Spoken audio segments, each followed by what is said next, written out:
ఒక్కసారి కొమ్మూరి గోల్డ్ కి కాల్ చేయండి. తాకట్లో ఉన్న మీ బంగారాన్ని విడిపించి మార్కెట్ ప్రైస్ కి వాళ్ళు కొనుక్కుని మిగతా డబ్బులు మీకు ఇచ్చేస్తారు. రైట్, బ్రేకింగ్ న్యూస్ ఇస్తున్నాం మనం టీవీ స్క్రీన్ పై. యూట్యూబర్, సోషల్ మీడియా యాక్టివిస్ట్ ప్రశ్న రావణ్ కు కోర్టు 14 రోజుల జ్యుడిషియల్ రిమాండ్ విధించింది.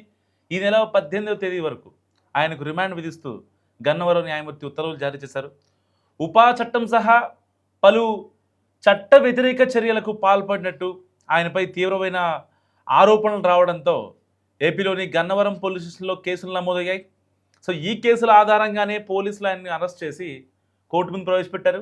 ప్రశ్న రావణ్ సోషల్ మీడియా వేదికగా చేసిన కొన్ని వ్యాఖ్యలు, వీడియోలు శాంతి భద్రతలకు విఘాతం కలిగించేలా ఉన్నాయని, ప్రభుత్వానికి వ్యతిరేకంగా విద్రోహ చర్యలను ప్రేరేపించేలా ఉన్నాయని పోలీసులు కంప్లైంట్స్ వచ్చాయి. దీంతో గన్నవరం పోలీసులు రంగంలోకి దిగి ఆయనపై వివిధ సెక్షన్ల కింద కేసు నమోదు చేసి అరెస్ట్ చేశారు. సో మొదట 4 కేసుల్లో బెయిల్ పొందగా 5వ కేసులో ఆయన్ను మెజిస్ట్రేట్ ఎదుట హాజరుపరచగా కోర్టు 14 రోజుల రిమాండ్ ఖరారు చేసింది. సో భద్రతా కారణాల దృష్ట్యా న్యాయస్థానం ఆదేశాల మేరకు రావణ్ను వెంటనే నెల్లూరు సెంట్రల్ జైలుకు షిఫ్ట్ చేశారు. సో ఈ కేసులకు సంబంధించి పోలీసులు మరింత సమాచారం సేకరిస్తున్నారు. అయితే రావణ్ అరెస్ట్ను ఇరు తెలుగు రాష్ట్రాల పౌర సంఘాల నేతలు, ప్రజలు కొంతమంది ఖండిస్తున్నారు. అంటే పర్టికులర్గా దీంట్లో రావణ్ వెనుక ఎవరున్నారు అనే దాని గురించి కూడా ఇప్పుడు పోలీసులు తమ ఎంక్వైరీని చాలా ఫాస్ట్గా చేస్తున్నారు. సో ఇప్పటికే 4 కేసులు వచ్చాయి. 4 కేసుల్లో బెయిల్ వచ్చాయి. అండ్ 5వ కేసులో ఉపా చట్టం అయితే రాజద్రోహం కేసు పడగానే దాని తర్వాత సీన్ మారిపోయింది. 14 రోజుల రిమాండ్ విధించారు ఏదైతే గన్నవరం జడ్జి.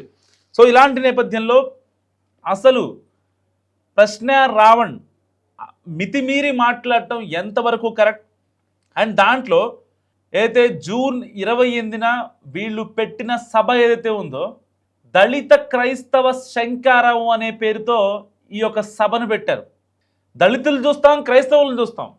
దళిత క్రైస్తవుల్ని ఆ సమర శంకారావం అని, వాళ్ళని ఉత్తేజపరచడం కోసమని, వాళ్ళల్లో చైతన్యం రావాలని, సో ఇలాంటివి మనం కొన్ని అయితే క్రిస్టియన్స్ని ఇంకాస్త ముందుకు తీసుకెళ్ళడం కోసం మనం మాట్లాడుకుంటూ ఉంటాం. సో ఇలాంటి నేపథ్యంలో అసలు దళిత క్రిస్టియన్లు ఎవరు అనేది ఇప్పుడు చాలామంది అడుగుతున్న ప్రశ్న. నిజంగా ఏదైనా క్రిస్టియన్లకు కావచ్చు, దళితులకు కావచ్చు, ఏదన్నా జరగరాంది జరిగితే, వాళ్లకు అన్యాయం జరిగితే వాళ్ళు వెళ్ళి డైరెక్ట్గా గవర్నమెంట్కో లేదంటే ఎస్ఐలకో అడ్మినిస్ట్రేషన్ లెవెల్కో బ్యూరోక్రాట్స్కో చెప్పుకునే స్వేచ్ఛ నిజంగా ఆంధ్రప్రదేశ్లో లేదా? ఒకవేళ ఈ ప్రశ్న రావణ్ కావచ్చు, లేకపోతే ఇంకొకరు కావచ్చు, ఈ జడా శ్రవణ్ కుమార్ కావచ్చు, మాజీ జడ్జిగా ఉన్నటువంటి జడా శ్రవణ్ గారు కావచ్చు, సో ఇలా చాలామంది అదే వేదిక నుంచి అసందర్భ ప్రేలాపనలు యూజ్ చేశారు. అంటే పవన్ కళ్యాణ్ నోట్లో అని గ్యాప్ ఇచ్చి మాట్లాడటం ఎంతవరకు కరెక్ట్? ఇటు deputy speaker Raghuramakrishnaraju, deputy CM Pawan కళ్యాణ్పై, ఒక రాజ్యాంగబద్ధ పదవిలో ఉన్నటువంటి వాళ్ళపై నిజంగా వాళ్ళు ఏదన్నా మిస్టేక్ చేసి ఉంటేనో, లేదంటే మీరు తప్పు చేశారని మీ దాంట్లో ఒక వీడియో చేయండి. మీ యొక్క ఛానల్ ఉంది, దాంట్లో ప్రశ్న అనే పేరుతో ప్రశ్నిస్తున్నారు, ప్రశ్నించండి. కానీ ఆ ప్రశ్నకి ఎంత క్రెడిబిలిటీ ఉంది, ఎంత వ్యాలిడిటీ ఉంది అన్నది కూడా చాలా ఇంపార్టెంట్ ఇక్కడ. సో పర్టికులర్గా అయితే జూన్ 28న ఆ దళిత క్రైస్తవుల ఈ యొక్క సంఘం తరపున ఒక శంకారావం జరిగిందో, దాంట్లో దళితుల గురించి, క్రైస్తవుల గురించి, వాళ్ళ అభ్యుదయ పురోగతి గురించి, వాళ్ళ అభివృద్ధి గురించి, వాళ్ళ లక్ష్యాల గురించి ఎక్కడైనా డిస్కస్ చేశారా? కేవలం టార్గెట్ పవన్ కళ్యాణ్. ఎందుకు చేయాల్సి వచ్చింది అని చాలామంది ఇప్పుడు మాట్లాడుతున్న పరిస్థితి.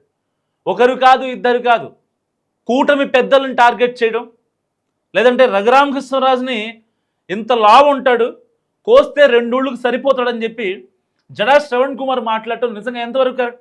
సో ఈ ఎంటైర్ ఎపిసోడ్ పైన ఇప్పుడు ప్రశ్న రావణ్ వాళ్ళ వైఫ్ రియాక్ట్ అయింది. ఒక్కసారి ఆవిడ మాట్లాడిన మాటలు. అందరికీ నమస్తే అండి. ఏపీ గవర్నమెంట్కి ధన్యవాదాలండి. మమ్మల్ని మీరేం చేయాలనుకుంటున్నారో మాకు అర్థం కావట్లేదు. కానీ మా వారిని స్టేషన్ల మీద స్టేషన్లు తిప్పుతున్నారు. ఆయన నిజంగానే తప్పు మాట్లాడారంటే కేసుల మీద కేసు వేస్తున్నారు. వాటన్నిటికీ ఆయన బెయిల్స్ తెచ్చుకుంటున్నారు, మళ్ళీ వేస్తున్నారు, మళ్ళీ తెచ్చుకుంటున్నారు. బట్ ఎందుకండి ఇంత హెరాస్ చేస్తున్నారు? అవసరమా మీకు? ఒక మనిషి నోటి నుంచి ఒకళ్ళు మాట్లాడితే తప్పు, ఇంకొకరు మాట్లాడితే తప్పు కాదు అన్నప్పుడు ఇవే కేసులు పవన్ కళ్యాణ్ గారి మీద కూడా వేయాలి కదండి. ఆయన మాట్లాడిందే మా వారు మాట్లాడారు. మా కుటుంబం మొత్తాన్ని చంపేయాలనుకుంటే ఒకేసారి చంపేయండి. ఇలా కేసుల మీద రోజుకొకటి నాకున్న పసిపిల్ల చాలా బాధపడుతుంది. వాళ్ళ నాన్నగారు కావాలి అనేసి చాలా ఇబ్బంది పడుతుంది. నాకున్న చిన్న పాప చాలా ఇబ్బంది పడుతుంది. తన మొక్కవన్నా చూడండి, లేదా మా కుటుంబ సభ్యులు మేము అందరం ఒకేసారి చచ్చిపోతామండి. ఎందుకంటే నోట్లోంచి ఒక మాట వచ్చిన తర్వాత ఒకళ్ళు మాట్లాడితే తప్పు లేదు, ఇంకొకరు మాట్లాడితే తప్పు అన్నప్పుడు హింస పెడుతున్నారండి. మీరు కేసులు పెట్టట్లేదండి. ఒక కేసు అంటే సరేనండి, ఒక స్టేషన్ అంటే సరేనండి, బెయిల్ వస్తుంది మళ్ళీ తీసుకెళ్తున్నారు, బెయిల్ వస్తుంది మళ్ళీ తీసుకెళ్తున్నారు అంటే ఒకసారి ఆలోచించండి సార్. లేదా చంపేయండి, ఒకసారి చంపేయండి, అయిపోతుంది. ఇక మీరు ప్రశాంతంగా మీరు చేసుకోవచ్చు. మిమ్మల్ని ప్రశ్నించడమే మా వారు చేసిన తప్పు అయితే చంపేయండి. ఆయనతో పాటు మమ్మల్ని చంపేయండి. ఆయన ఒక్కడనే కాదు, ఆయనతో పాటు ఆయన కుటుంబం, నేను నా కూతురు, మమ్మల్ని కూడా చంపేయండి. ఇంతకు మించి మేమేమీ చెప్పలేమండి. మాఫింగ్ వీడియోస్ ఏంటండి? అలాంటి వీడియోస్ ఎక్కడన్నా పెడతారా అండి? అలాంటివి ఎక్కడన్నా ఉంటాయా? తప్పండి, మీరు చేసేది చాలా తప్పు. మాఫింగ్ వీడియోస్ చేయడం అనేది చాలా తప్పు. సో ఇప్పుడు ఆవిడ చెప్పింది విన్నారు కదా. ఆవిడ ఏం చెప్తుంది? నా బిడ్డ రావణ్ కోసం ఎదురు చూస్తుంది, ఆయన్ని ఇన్ని కేసుల్లో ఇంత ఇబ్బంది పెట్టడం నిజంగా కరెక్టా అని చెప్పి మాట్లాడుతున్నారు. సో వాస్తవానికి ఆవిడికి మాత్రం తెలీదా ప్రశ్న రావణ్ ఎందుకు అరెస్ట్ అయ్యాడో? ఆవిడికి తెలీదా? వాస్తవానికి మాట్లాడుకుంటే మనం అంటే ఇక్కడ ఒక ఇలకత మఫ్లియా నడుస్తుంది అనేది చాలా క్లారిటీగా అర్థమవుతున్న విషయం. అంటే ఎవరి భావాజాలానికి ఈక్వల్గా, ఎవరి సిద్ధాంతాలకి ఈక్వల్గా మాట్లాడుతున్నారు ప్రశ్న రావణ్ వెనక అసలు ఎవరు ఉన్నారు? సరే, మొన్నటిదాకా వాళ్ళ ఫ్రెండ్ ఆడియో కాల్ ఒకటి కొంచెం వైరల్ అయింది సోషల్ మీడియాలో. అసలు రావణ్ పేరు అసలు పేరు బచ్చలకూరి జోసెఫ్, వాళ్ళు చౌదరీసు అండ్ కన్వర్టెడా మరి అని చెప్పి మాట్లాడుతున్న పరిస్థితి. అంటే వేరే వేరే ఆఫీసుల్లో తన యొక్క కులాన్ని కూడా మార్చుకునేటువంటి సిచ్యువేషన్ ఇవాళ ప్రశ్న రావణ్ది. వాళ్ళ ఆఫీస్లో ఉన్నటువంటి కొలీగ్సే ప్రశ్న రావణ్ అలియాస్ జోసెఫ్ బచ్చలకూరి. బేసిక్గా బచ్చలకూరి అనేది ఒక ఎస్సీ కమ్యూనిటీకి సంబంధించినటువంటి ఇంటి పేరు. జోసెఫ్ మరి చౌదరి ఎలా యాడ్ అయింది? బచ్చలకూరి అనేది మీరు గూగుల్లో కూడా చూడవచ్చు, neutral platform, chat GPT, AI కూడా అడగండి. బచ్చలకూరి అనే ఇంటి పేరు బేసిక్గా ఒక ఎస్సీ కులానికి సంబంధించినటువంటి ఇంటి పేరు. ఏ కులాన్ని తక్కువ చేయడం కాదు, ఏ కులాన్ని ఎక్కువ చేయడం కాదు. అసలు ఇక్కడ కులాలు మతాలు అనేదే ఇక్కడ మళ్ళీ పాయింట్గా వస్తుంది. చాలామందికి అర్థం కావట్లేదు. అగ్రవర్ణాలు, దళితులు, దళిత క్రైస్తవులు ఏంటిదంతా అసలు? అంటే ఆ రోజున నిజంగా ఏదైతే అంబేద్కర్ గారు అప్పుడు నా చిన్నప్పుడు స్టోరీస్లో చెప్పేవాళ్ళు అనమాట. కొంతమంది పెద్దవాళ్ళు చెప్పేవాళ్ళు. అప్పట్లో అగ్రవర్ణాల బేపనోళ్ళు ఎవరైతే ఉంటారో వాళ్ళు వచ్చేసి ఎస్సీ ఎస్టీ వాళ్ళని వెనకాల వాళ్ళు నడుస్తుంటే వెనకాల తాటాకు పెట్టుకుని నడిపించుకునేవాళ్ళంట. అంటే వాళ్ళు నడిచినప్పుడు ఆ ఫుట్ ప్రింట్ పడద్దు కదా, ఆ ఫుట్ ప్రింట్ అదే ప్లేస్లో అగ్రవర్ణాల వాళ్ళు అడుగు వేయకూడదు అని వాళ్ళ వెనకాల తాటాకు కట్టేవాళ్ళంట, మొలతాడి తాటాకు కట్టేవాళ్ళంట. అంటే దానివల్ల వాళ్ళు ఏదైతే స్టెప్ వేస్తారో ఆ ఫుట్ ప్రింట్ మొత్తం ఎరేజ్ అయిపోద్ది వెనకాల తాటాకుతో. అంత దారుణంగా అప్పట్లో జరిగేవేట. సో దాన్ని కాదనుకొని ఇదంతా ట్రాష్. సో ఇకపై వచ్చే జనరేషన్స్కి ఇలాంటి పిచ్చి మరకలు అంటకూడదు, ఈ చరిత్ర వాళ్ళు మర్చిపోవాలి, ఇకపై ఉండకూడదనే కదా దాదాసాహెబ్ అంబేద్కర్ గారు రాజ్యాంగం రాసింది. చాలా నీట్గా రాశారు. సో ఆ చట్టాలని ఈ యొక్క క్రైస్తవులు, కొంతమంది క్రైస్తవులు, అందరు క్రైస్తవులు కాదు, చాలామంది క్రైస్తవులు మెసేజ్ పెడుతున్నారు. అసలు ప్రశ్న రావణ్ చెప్పిన మాటలకి మా క్రైస్తవ సంఘాలకి సంబంధం లేదు అని మాట్లాడుతున్నారు చాలామంది. మరి ఈయనెక్కడ క్రైస్తవుల్ని అభివృద్ధి చేయడం కోసం, వాళ్ళలో ప్రగతి కోసం పోరాడాడు? జూన్ 28 సభలో ఆయన ఈ క్రైస్తవుల గురించి, దళిత క్రైస్తవుల గురించి ఒక్క మాటనే మాట్లాడా? దేనికోసం పెట్టారు అలా సంఘం? దేనికోసం పెట్టారు ఆ మీటింగ్? ఆల్రెడీ ఆ సంఘం మీటింగ్ జరగడానికి ముందే ఇటు జడా శ్రవణ్ కూడా ఒక చిన్న మీటింగ్ ఏర్పాటు చేశాడు రాజమండ్రిలో. ఒక ఆడియో కాల్ బయటకు వచ్చింది జడా శ్రవణ్ది. ఒక్కసారి ఆడియో ప్లీజ్. ఈ దేశంలో రాముడి గురించి విమర్శిస్తే కేసులు పడతాయి. ఈ దేశంలో కృష్ణుడి గురించి మాట్లాడితే కేసులు పడతాయి. కానీ ఈ దేశంలో అల్లా గురించో జీసస్ క్రైస్ట్ గురించో మాట్లాడితే, ఒక అడుక్కు తినే కొడుకు మాట్లాడుతుంటే ఒక్క కేసు పడితే దాన్ని 24 గంటల్లో క్లాష్ చేసిన దిక్కుమాలిన ప్రభుత్వం ఆంధ్రప్రదేశ్ ప్రభుత్వంతో.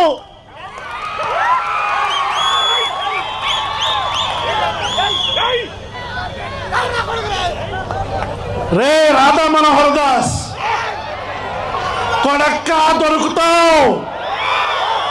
నువ్వు మతాల మధ్యలో చిచ్చు పడుతున్నావు. ప్రభుత్వాలు మారతాయి కొడక.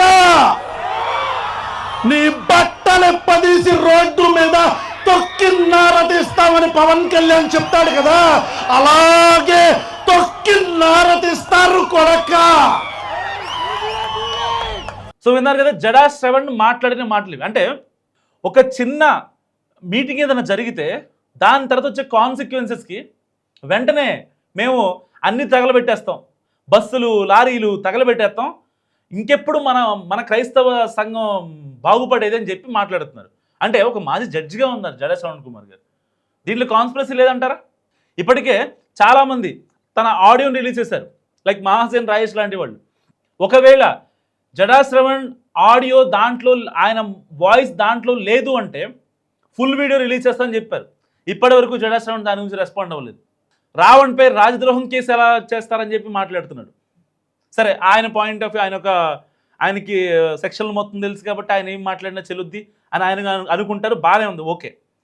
అలాంటి సెక్షన్ తెలిసిన వ్యక్తి అడ్డపందిలా ఉన్నాం, కోస్తే 2 ఊళ్ళు సరిపోతామని చెప్పి ఒక రాజ్యాంగ పదవిలో ఉన్నటువంటి డిప్యూటీ స్పీకర్ రఘురామకృష్ణ గారిని అనడం ఎంతవరకు కరెక్ట్? అంటే వాస్తవాలు అందరు దీంట్లో తెలియాలి. ఇక్కడ అంటే గతంలో ఉన్నటువంటి సిచ్యువేషన్స్ని, ఏదైతే స్వాతంత్రం రాకముందు ఉన్న సిచ్యువేషన్స్ని మళ్ళీ ఇప్పుడు పెట్టాలా? క్రైస్తవులకి, దళితులకి, అగ్రవర్ణాలు, దళిత క్రైస్తవులు, కమ్మోళ్ళు, రెడ్డోళ్ళు, నాయుళ్ళు అనే వైవిధ్యం, అనే విరుద్ధాలు, విభేదాలు, గొడవలు మళ్ళీ కావాలా ఇప్పుడు? నిజంగా దేనికోసం ఇదంతా? ఇంతకు ముందు ఉండేవి లంబాడీస్ అని, లేకపోతే మాలోళ్ళని, మాదిగోళ్ళని, రెడ్డోళ్ళని, గౌళ్ళోళ్ళని, యాదవులని, బుడబొక్కలోళ్ళని, బుడుగు సంఘాలని ఉండేవి. కానీ రోజులు మారుతున్న కొద్దీ ఎవరి బతుకు వాళ్ళు బతుకుతున్నారు, ఎవరి ఉద్యోగం వాళ్ళు చేసుకుంటున్నారు, ఎవరి పిల్లా పాపలను వాళ్ళు బతికించుకుంటున్నారు. ఇంకా కావాలని ఆంధ్ర, తెలంగాణను, లేదా కులమను, మతమను ఇవి పెట్టడం ఎంతవరకు కరెక్ట్? ఇప్పటికే ప్రశ్న రావణ్కు సంబంధించి ఒక వీడియో కూడా బయటకు వచ్చింది. అది ఇప్పుడు యూట్యూబ్ గైడ్లైన్స్ ప్రకారం దాన్ని చూపించలేకపోతున్నాం. తాను ఒక యువతితో అడ్డమైన పని చేస్తున్నట్టుగా రెడ్ హ్యాండెడ్గా బుక్ అయిపోయాడు. మరి వీటిని ఏమంటారు?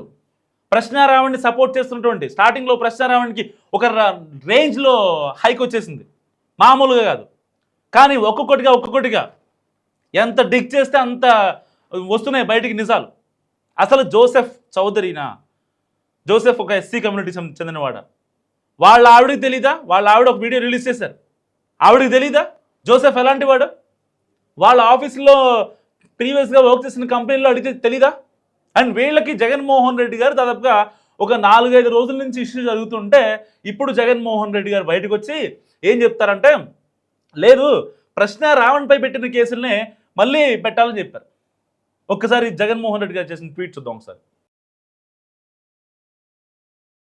సో చూసారు కదా, ఆయన ఏమంటున్నారంటే, ఏదైతే ప్రశ్న రావణ్ని ఎంత దారుణంగా వేధిస్తున్నారో అంతే దారుణంగా ఆయన పైన పెట్టిన కేసుల్ని ఇటు చంద్రబాబు నాయుడు గారు, ఇటు Nara Lokesh, Pawan Kalyan deputy CM, so వీళ్ళ ముగ్గురు పైన పెట్టాలని ఖరాఖండిగా చెప్తున్నారు.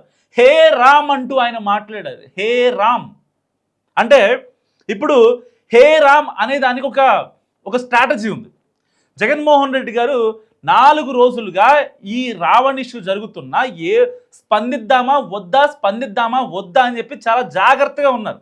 కానీ ఇప్పుడు ఎందుకు వచ్చారు లైమ్ లైట్లోకి?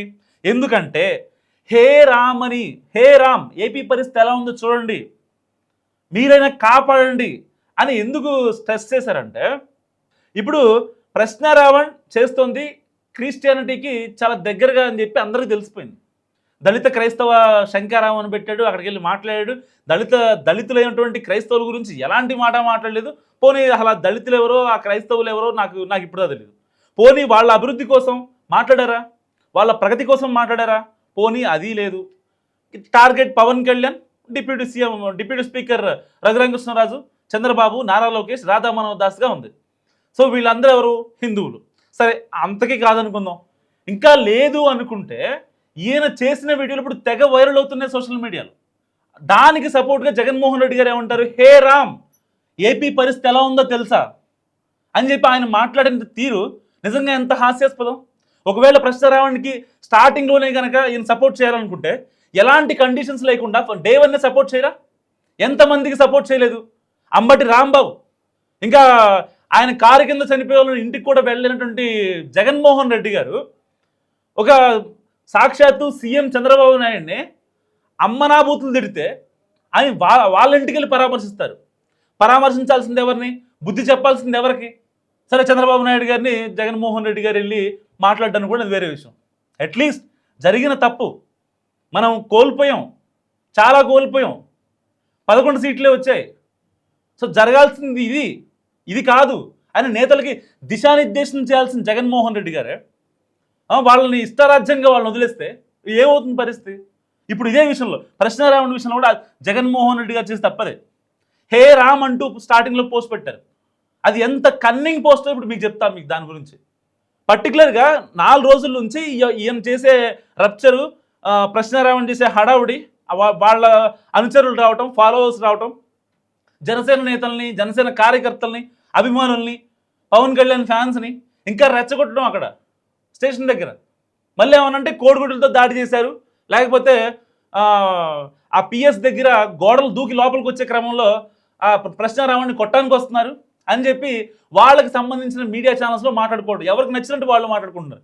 వాస్తవానికి ప్రశ్న రావణ్ వెనకాల ఎవరున్నారనేది మరి కాసేపట్లో తెలిసిపోద్ది. 14 రోజులు రిమాండ్ విధించారు. వేసింది మామూలు కేసు కాదు, ఉపా చట్టం, రాజద్రోహం కేసు. ఒకవేళ శిక్ష కనుక ప్రూవ్ అయితే ఉరి శిక్ష కూడా పడే అవకాశం ఉంది. ఇది నేనుగా చెప్పేది, జడా శ్రవణ్ కుమార్ గారు చెప్పారు. ఆయన మాజీ జడ్జి, ఆయన తెలియని లెక్కల బొక్కలు కాదు ఇవన్నీ. సో ఇలాంటి నేపథ్యంలో హే రామ్ అంటూ జగన్మోహన్ రెడ్డి గారు చేసిన ట్వీట్ హిందూ వాళ్ళని కోల్పోకుండా, ఎందుకంటే బేసిక్గా జగన్మోహన్ రెడ్డి గారికి ఇటు క్రిస్టియన్ కమ్యూనిటీలో చాలా సాలిడ్ ఓటు బ్యాంక్ ఉంది. సో ఆ ఓటు బ్యాంకు ఎలాగైనా సరే పోకుండా, అండ్ నేను డైరెక్ట్గా క్రిస్టియన్స్కి సపోర్ట్ చేశానని చెప్తే హిందువుల్లో కొంచెం ఎస్కలేషన్స్ వచ్చే అవకాశం ఉంది. వాటికి కూడా ఎలాంటి తావు లేకుండా హే రామ్ అంటూ ఆయన ట్వీట్ చేశారు. నిజంగా సోషల్ యాక్టివిస్ట్ అనే పదానికి అర్థం ఏంటి? మీకు మాట్లాడే హక్కు ఉంది, ప్రశ్నించే హక్కు ఉంది, వీడియోలు చేసే హక్కు ఉంది. సరే మీరు అసలు జర్నలిస్టా, లేకపోతే యూట్యూబరా, కంటెంట్ క్రియేటరా, డిజిటల్ క్రియేటరా ఎవరికి తెలీదు. గతంలో కూడా ప్రశ్నించానంటారు, నేను సెక్యులర్ అంటారు, నాస్తికుని అంటారు. ఏంటి అసలు మీరు ఏ కులానికి, ఏ వర్గానికి చెందినవారు? ఎందుకంటే ఎవరి కులాన్ని, ఎవరి మతాన్ని అనడానికి ఎవరికీ హక్కు లేదు బేసిక్గా, అన్లెస్ వాళ్ళు మనసులో మాట చెప్పేంత వరకు. కానీ ఇక్కడ ప్రశ్న అనే ఒక ఛానల్ స్టార్ట్ చేసి రావణ్ అని చెప్పుకుంటాడు. ఇతని గురించి పోలీసులు ఎంక్వైరీ చేస్తే జోసెఫ్ బచ్చలకూరి అని తెలుస్తుంది. వాళ్ళ ఫ్రెండ్స్ ఏమో వాళ్ళు చౌదరీస్ అని చెప్తాడు. మరి బచ్చలకూరి జోసెఫ్ చౌదరి ఎలా అయ్యాడు?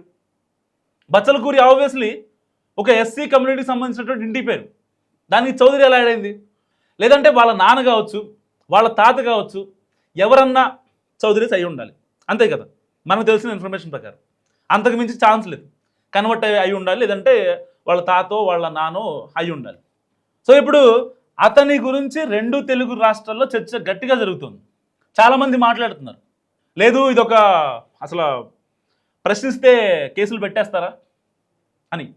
అండ్ ఇంకో విషయం ఏంటంటే, తెలంగాణకు సంబంధించిన జర్నలిస్టులు ఎవరైతే ఉన్నారో కొంతమంది, ఇక వాళ్ళ పేర్లు నేను చెప్పాల్సిన అవసరం లేదు, మీకు తెలుసు. వాళ్ళు మాట్లాడే మాటలు ఏంటంటే, ప్రశ్న రావండి కావచ్చు, కేవీఆర్ జర్నలిస్ట్ కేవీఆర్, ఆయన ఉస్మానియా యూనివర్సిటీలో మరి గోల్డ్ మెడలిస్ట్ ఏదో అంట కేవీఆర్ గారు. సరే ఆయన జర్నలిస్టే, ఆయన ఒప్పుకుందాం. సరే ఈ రావణ్ అంటే యూట్యూబర్, వదిలేద్దాం, జర్నలిస్ట్ కదా. ఓకే, మీరు ఒక పార్టీకి సేవ చేద్దాం అనుకున్నారు, ఒక పార్టీ ముద్ర మీ మీద వేసుకుందాం అనుకుని ఫిక్స్ అయిపోయారు. ఓకే ఫైన్, అంతవరకు బాగానే ఉంది. మరి అక్కడ నుంచి ఒక పార్టీకి మీకు ఫండ్ చేస్తుందంటే, ఒక పార్టీకి సంబంధించిన వ్యక్తులు మీకు సపోర్ట్గా ఉన్నారంటే ఆబ్వియస్లీ మీరు రిస్క్ తీసుకోవాలి కదా. మీరు మాట్లాడిన మాటలు ఎన్ని బూతులు ఉన్నాయి మీ మాట్లాడిన మాటల్లో, ఎంతమందిని తిట్టారు మీరు? అసలు జర్నలిస్ట్ కేవీఆర్ అనే వ్యక్తి ఏ ఛానల్లో, ఏ శాటిలైట్ ఛానల్స్లో, ఏ వార్తాపత్రికల్లో చేశాడో ఎవరికి తెలియదు. ఆయనకంటూ ఒక ఛానల్ పెట్టుకున్న తర్వాత అందరికీ తెలుసు, ఓకే ఈయన జర్నలిస్ట్ కేవీఆర్ ఉస్మానియా యూనివర్సిటీలో జర్నలిజం చేశాడు అండ్ గోల్డ్ మెడలిస్ట్ కూడా అని చెప్పి చాలామంది తెలిసింది. ఆయన అరెస్ట్ చేసిన తర్వాతేగా. ఎందుకు అరెస్ట్ చేశారు? ఆయన మాట్లాడిన మాటలేంటి ఎవరికి పట్టదు. గతంలో సరిగ్గా గుర్తెచ్చుకోండి, కూటమి ప్రభుత్వం వచ్చాక ఎవరి అయినా సవాల్ డోర్ డెలివరీ అయినా, లేదంటే కనుక శిరోముండనం చేశారా, డాక్టర్లను చంపేశారా పిచ్చోళ్ళు అని చెప్పి, లేకపోతే ఎవరన్నా ఇబ్బంది పెట్టారా? ఏం జరిగాయి అసలు? వైసీపీ గవర్నమెంట్లో జరిగిన అరాచకాలు దళితుల మీద, ఏదైతే వీళ్ళు చెప్తున్నారో దళిత క్రైస్తవుల మీద జరిగినటువంటి అన్యాయాలు, అరాచకాలు కూటమి ప్రభుత్వంలో జరిగాయా? ఆన్ రికార్డ్ చెప్పండి. నిజంగా ఆన్ రికార్డ్ మీకేమన్నా సంథింగ్, ఫర్ ఎగ్జాంపుల్ అయితే పిఠాపురంలో కావచ్చు, అక్కడ ఉండి కాన్స్టిట్యున్సీలో కావచ్చు, దళితులకి అన్యాయం జరిగింది అంటున్నారు. మనంటి వేదిక చెప్తున్నా, నేను వాళ్ళకి తోడుంటా.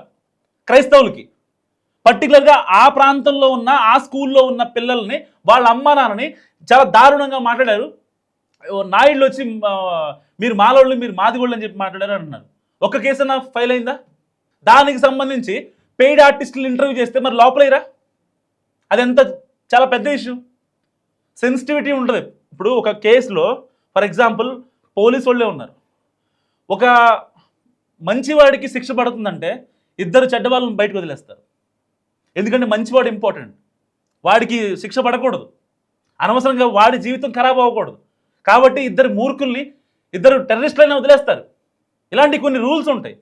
అలాంటివి ఉన్న మన భారత రాజ్యాంగంలో రాజ్యాంగాన్ని అవహేళన చేస్తాం, అపహాస్యం చేస్తాం, రాజ్యాంగ పదవిలో ఉన్న వాళ్ళని నిందిస్తాం, తిట్టేస్తాం, ఛానల్ ఉంది మాట్లాడేస్తాం, ఎలివేషన్స్, బీజిఎంలు, ఆ ర్యాంపేజ్లు, నలుగురు బాడీ గార్డులు వేసుకొని ఎలా పడితే అలా మాట్లాడేస్తాం.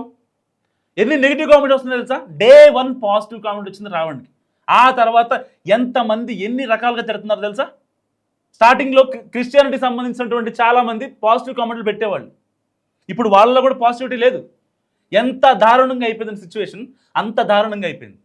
సో ఇలాంటి నేపథ్యంలో అసలు ప్రశ్న రావణ్ మీద రాజద్రోహం కేసు పెట్టడం కరెక్టా కాదా? మస్ట్ కామెంట్ చేయండి.